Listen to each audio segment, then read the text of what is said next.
Do you know what to do with your living room? Do you use your living room? I don't think a lot of people use their living rooms, but I have discovered that the living room is probably the most flexible space in your home.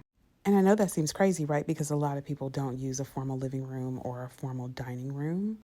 But I've figured out in my last house that living rooms and dining rooms, or especially combined living rooms and dining rooms like I have right now in the rental, they actually make really good flexible spaces. You can put furniture in them, you can design them one way, but honestly, they can be used in many ways. Like, this was my last living room, and this was what it looked like. But I also used this as a place to have a party for my daughter. I used it as a place for receiving guests. It ended up being a place where we put on our shoes and checked out our outfits before we left the house. We even held my mother-in-law's memorial service in our living room. I know that seems strange, right? Not to make light of it, though. She was cremated, so we didn't actually have her body in our living room. I know some people may do that, but for me, that would have been just a little too much for me to handle. But from that experience, I learned that your living room can be your most used space in your home if you are really good at space planning and if you can see the possibilities. It doesn't have to be just one thing. So watch me replan this space in my house, in my rental house. It's a bowling alley. It's a long bowling alley. It's one big room with another smaller room off of it that we use as an office.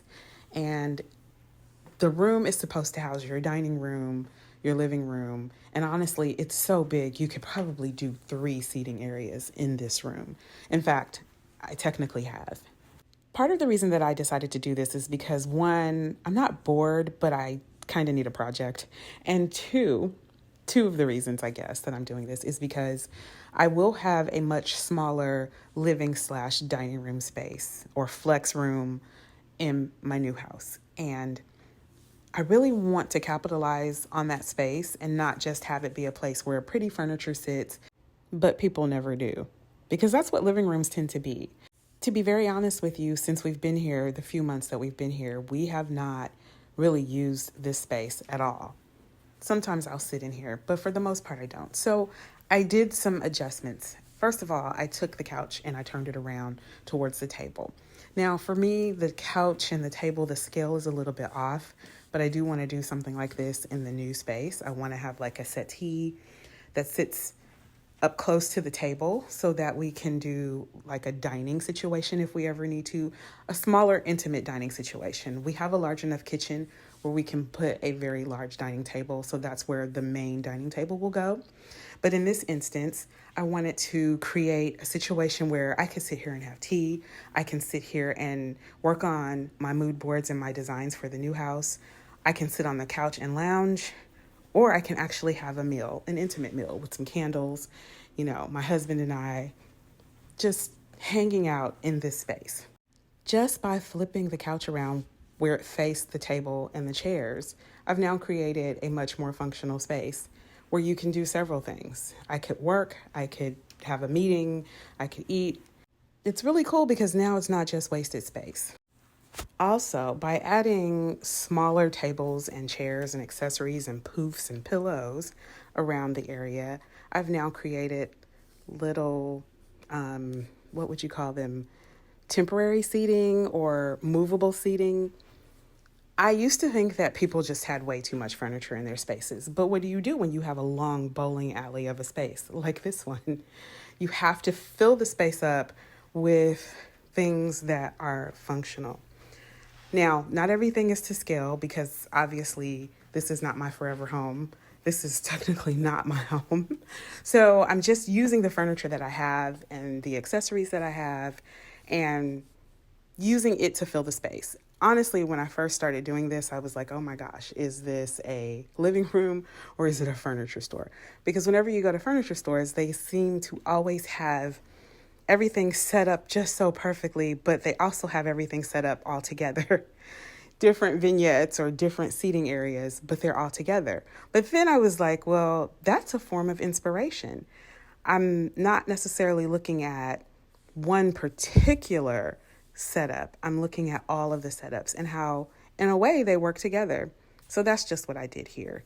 I found another place to add plants, to use little small occasional tables and little stools that I have, just things that I have around that create a much more functional space. And it's also much more cohesive as well.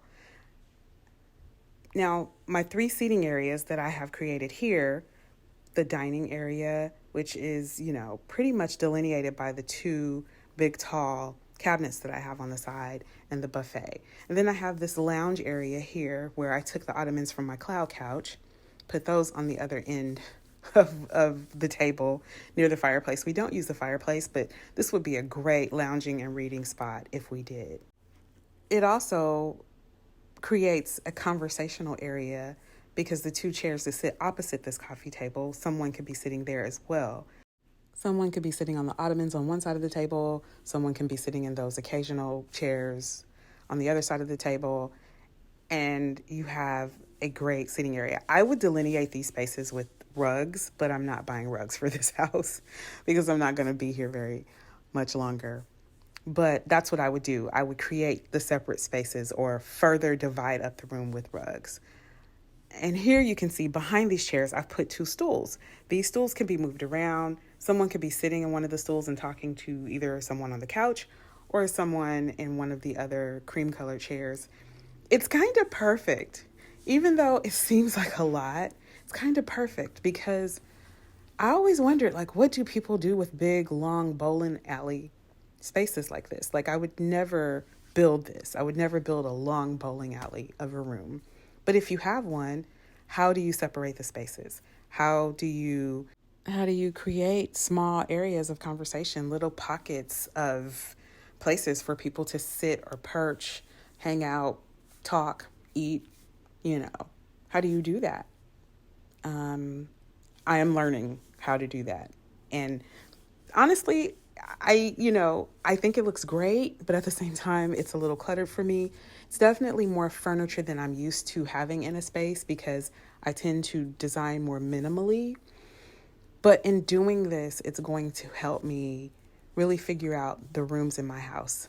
My new house has 2 very large open spaces, one in the basement and then the family room, kitchen nook area, morning room area. They're all together, kind of similar to my last house, but with even more of an open quality.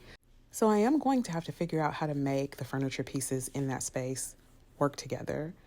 It will not be anything like this, though. This is definitely the biggest challenge that I've ever had when it comes to placement of furniture and trying to make things work together. And also just in a lot of ways, just storing my furniture, waiting for the big move.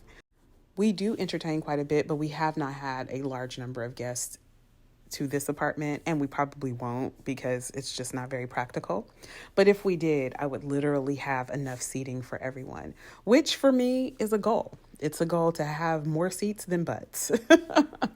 And I know that sounds weird, but I want everyone to always have a comfortable place to land whenever they're visiting my home. So this was just a little video about space planning and how I'm learning as I go. And how I'm finding it very rewarding. I'm learning so much by just simply moving things around. So I'm hoping that I have provided some inspiration and that maybe you all are learning as well. It's like we're experiencing this together, and I think that's really cool. I hope this video hasn't made you too dizzy by going around and around this room and focusing on all the little things in it.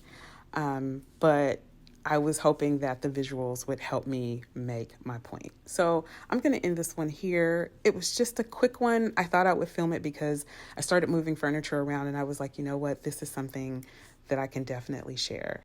As you may have seen earlier in the video, I also have my dining table that's serving as my mood board. So I think I will kind of focus on that and my inspiration for the next video.